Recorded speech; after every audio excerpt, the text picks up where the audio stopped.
Isang masaya at mapagpalang umaga mga bata. Panibagong araw na naman na madagdagan ang ating mga kaalaman at karunungan na gagabay sa ating pagkatao at pag-uugali. Ako, si Ma'am Maricel A. Manuel ng Antonio M. Serapio Elementary School, ang tagapagdaloy ng ating aralin sa araw na ito sa edukasyon sa pagpapakatao 6. Handa na ba kayo sa bagong kaalaman na matututunan nyo ngayon? Kaya, makinig na mabuti upang maunawaan ng lubos ang ating aralin. Tara, magsimula na tayo. Bilang panimula, mayroon muna akong ilang mga paalala sa inyo. Una, ihanda ang inyong self-learning module, ballpen, at papel. Pangalawa, gamitin ng tama ang mga FB reaction buttons at comment box sa pagsagot sa mga pagsasanay. Lagi nating isaisip ang maging magalang at may respeto sa ating kapwa. At pangatlo, itype sa comment box ang mga sumusunod: pangalan, baitang at pangkat, ang inyong guro sa ESP, at ang inyong paaralan. Tara, mag-attendance tayo. Gaya ng inyong nakikita sa inyong screen, mayroon kayong 2 minuto para isagawa ang mga ito.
Ang ating aralin ay hango sa pinakamahalagang kasanayan sa pampagkatuto. Ito ay pagtulad sa mga mabubuting katangian na naging susi sa pagtatagumpay ng mga Pilipino. Ang paksang aralin natin sa araw na ito ay katangiang taglay, susi sa tagumpay. Para sa ating unang pagsasanay, sagutan natin ang subukin natin. Para sa panuto, ayusin ang mga letra upang mabuo ang mga katangian ng mga Pilipino na nakilala sa buong mundo. Mayroon kayong 10 segundo upang sagutan ang bawat bilang. I-type sa comment box ang inyong mga sagot. Para sa unang bilang, ang ugali na hindi kaagad sumusuko kahit na nahihirapan.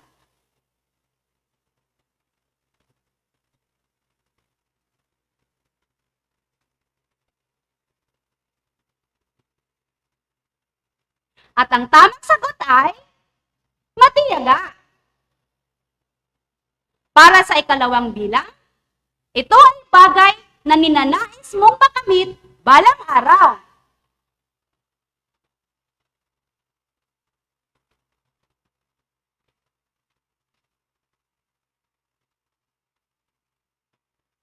At ang tamang sagot ay pangarap. Para sa ikatlong bilang, ito ay isang bagay na kailangan mong malampasan upang makamit ang tagumpay.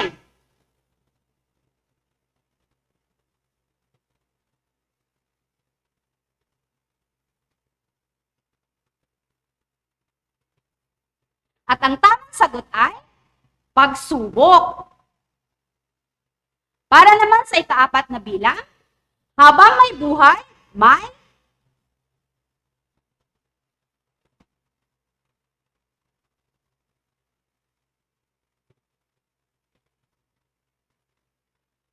At ang tamang sagot ay pag-asa. Panglimang bilang, ito ay ibang tawag sa pagbibigay solusyon sa isang suliranin.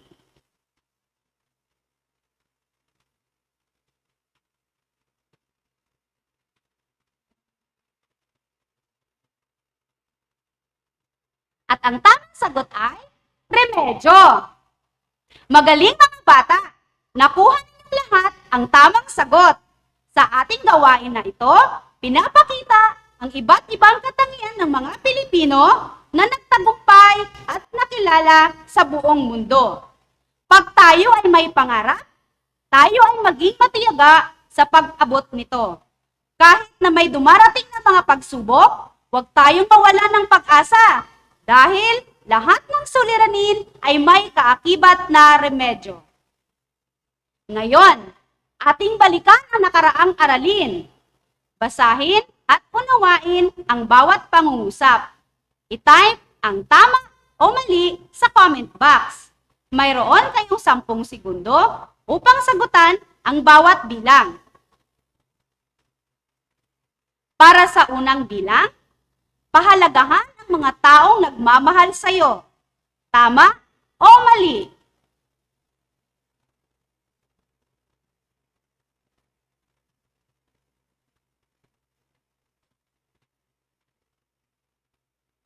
At ang tamang sagot ay tama.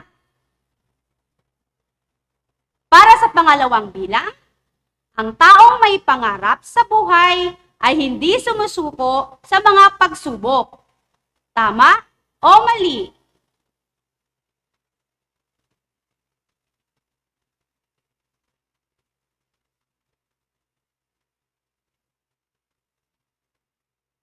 At ang tamang sagot ay tama. Para sa pangatlong bilang, ang pagsasakripisyo ay ang pagsunod sa sariling kagustuhan. Tama o mali?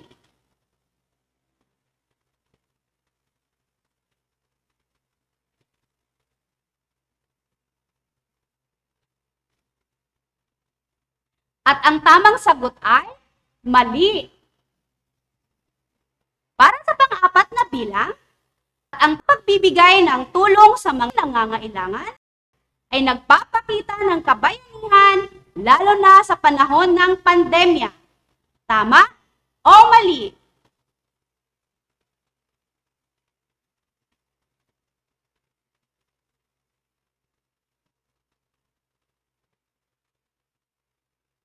At ang tamang sagot ay tama.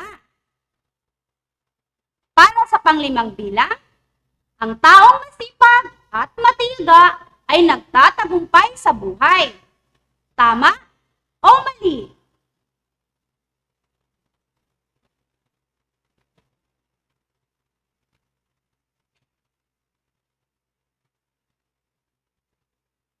At ang tamang sagot ay tama. Good job mga bata! Ngayon, sa inyong screen ay may makikita kayong isang larawan. Ano ang inyong masasabi sa larawan na ito? I-type ang inyong sagot sa comment box. Mayroon kayong 10 segundo para sumagot.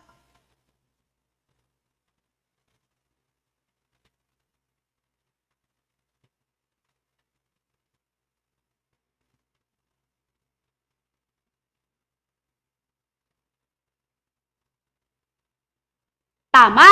Ang sa larawan ay nagpapahayag ng pagkapanalo ng 3 kabataan.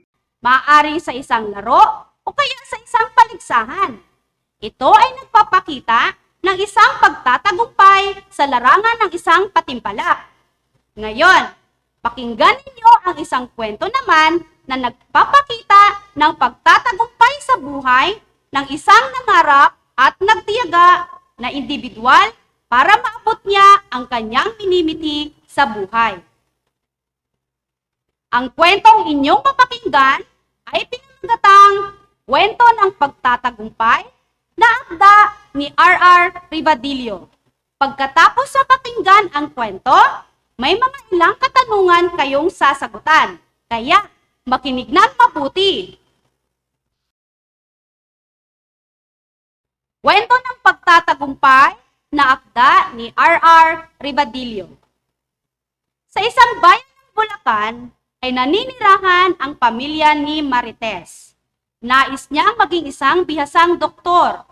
Siya ay mula sa isang mahirap na pamilya. Magsasaka lamang ang kanyang mga magulang.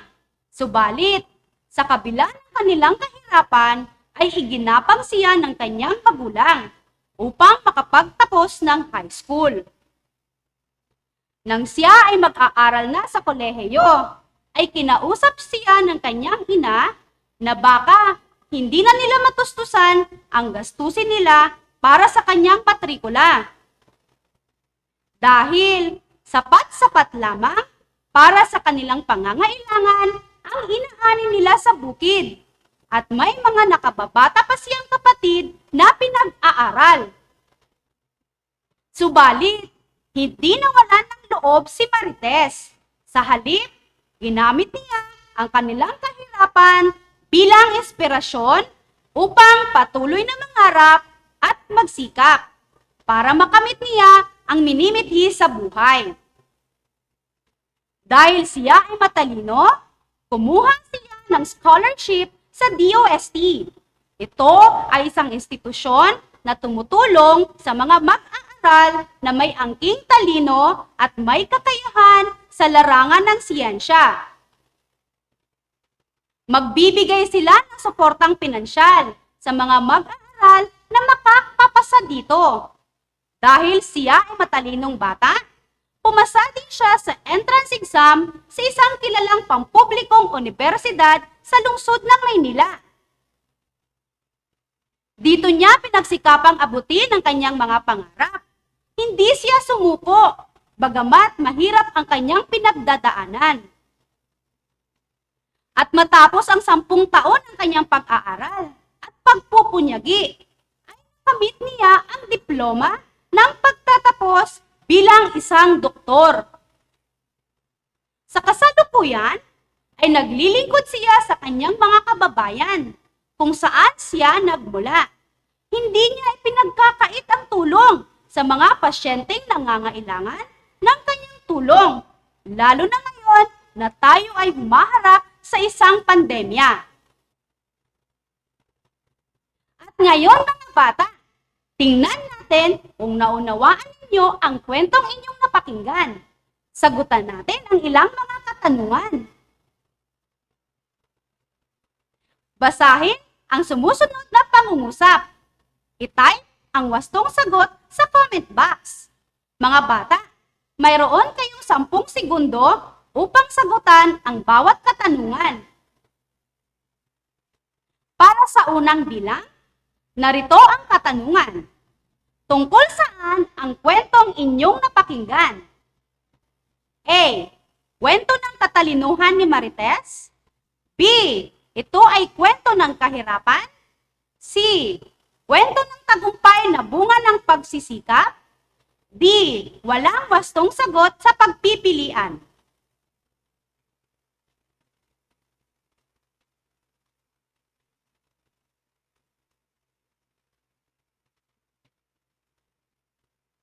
At ang tamang sagot ay letra C.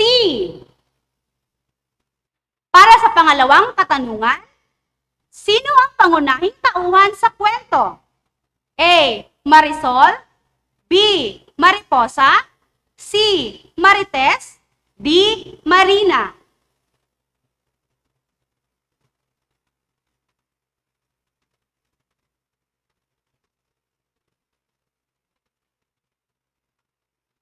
At ang tamang sagot ay letra C. Pangatlong katanungan, ano ang naging suliranin ni Marites? A. Ang kapansanang taglay. B. Ang kakapusan sa pantustos sa kanyang pag-aaral. C. Ang kawalan ng nakakatuwang sa buhay. D. Ang kahinaan ng loob.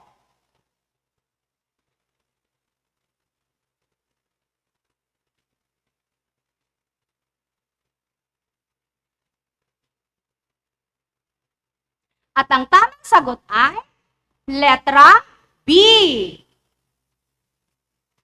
Para sa pang-apat na katanungan, paano natugunan ang pangangailangan ni Marites sa kanyang pag-aaral? A. Nag-apply siya ng scholarship sa DOST. B. Namasukan bilang kasambahay. C. Wala siyang ginawa upang tugunan ang pangangailangan. D. Umasa na lamang sa mga magulang.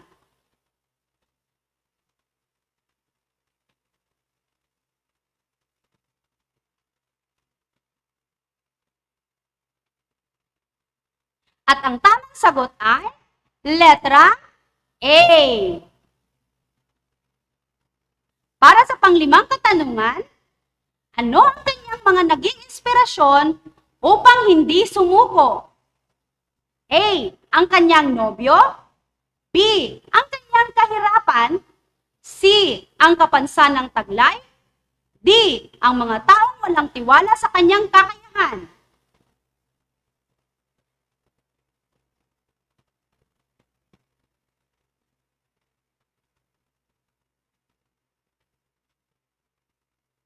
At ang tamang sagot ay letra B. Good job mga bata! Para sa sunod natin na gawain, ating sagutan ang pagyamanin natin. I-type sa comment box ang kasing kahulugan ng mga salitang may salungguhit. Mayroon kayong 10 segundo para sagutan ang bawat katanungan. Para sa unang bilang, ang kanyang pagpupunyagi ay naghatid sa kanya ng tagumpay. Ito ba ay pagsisikap, pagtulong, o pagmamalasakit?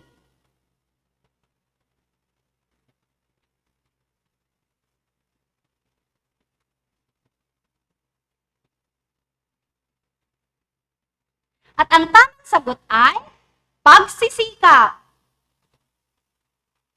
Para sa pangalawang bilang, siya ay nakapagtapos dahil iginapang ng kanyang mga magulang ang kanyang pag-aaral.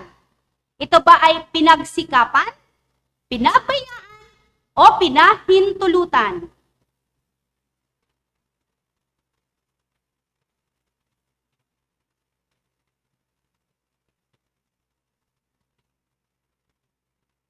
At ang tamang sagot ay pinagsikapan. Para sa pangatlong bilang, ang tanging niyang mithiin sa buhay ay mapaglingkuran ang kanyang kapwa. Ito ba ay hinahangad, kinukuha, o pagsubok?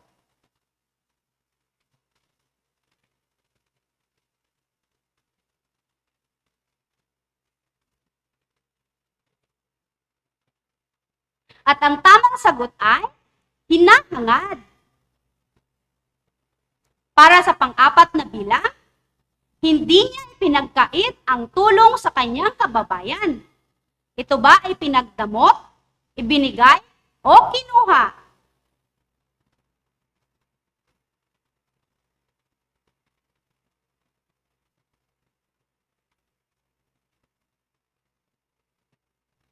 At ang tamang sagot ay ipinagdamot. Para sa panglimang bilang, siya ay modelo ng katapatan. Ito ba ay halimbawa, tulong, o katulad?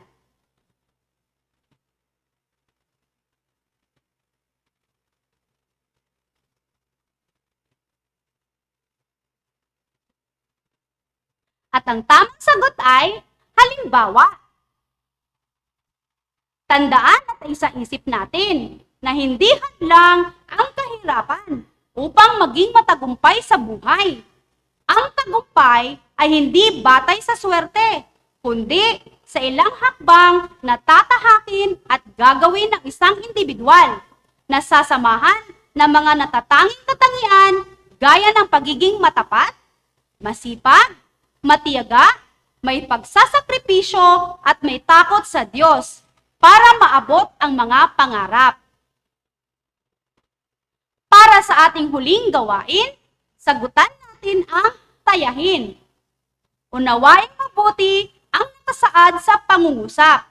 I-type sa comment box ang salitang sang-ayon kung tama ang isinasaad at di sang-ayon kung hindi. Mayroon kayong 10 segundo upang sagutan ang bawat katanungan. Para sa unang bilang, upang makamit ang tagumpay, kinakailangan mo ang isang bukas na kaisipan. Sang-ayon o di sang-ayon?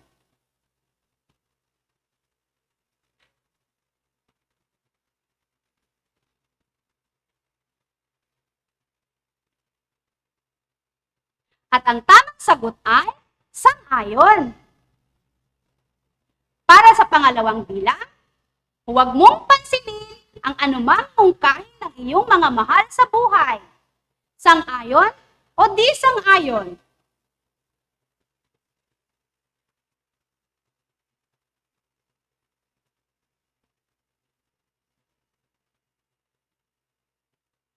At ang tamang sagot ay di sang-ayon. Para sa pangatlong bilang, bigyang halaga ang payo ng iyong mga magulang. Sang-ayon o di sang-ayon?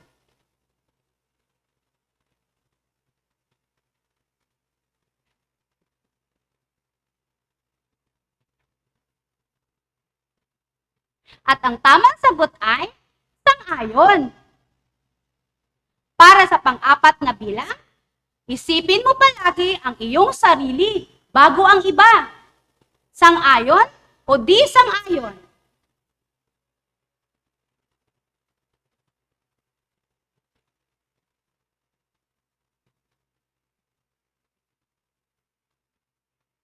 At ang tamang sagot ay di sang-ayon. Para sa pang-5 bilang, paunlarin ang iyong mga talento at kakayahan. Sang-ayon o di sang-ayon?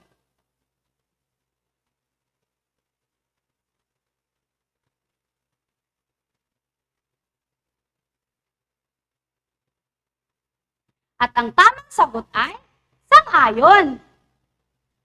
Nice job mga bata! Nakuha ninyong lahat ang tamang sagot. Binabati ko kayong lahat. Ibig sabihin, naunawaan ninyo ang ating aralin. Para sa inyong karagdagang gawain, sagutan at isulat ito sa inyong notebook sa ESP. Para sa panuto, maraming magkakatulad na katangian ang mga Pilipino na naging susi sa kanilang pagtatagumpay. Punan ang mga kinakailangang datos na makikita sa ibaba. Sa unang hanay, isulat ang mga Pilipinong naging matagumpay sa iba't ibang larangan. Para sa pangalawang hanay, isulat naman ang mga katangian ng mga ito.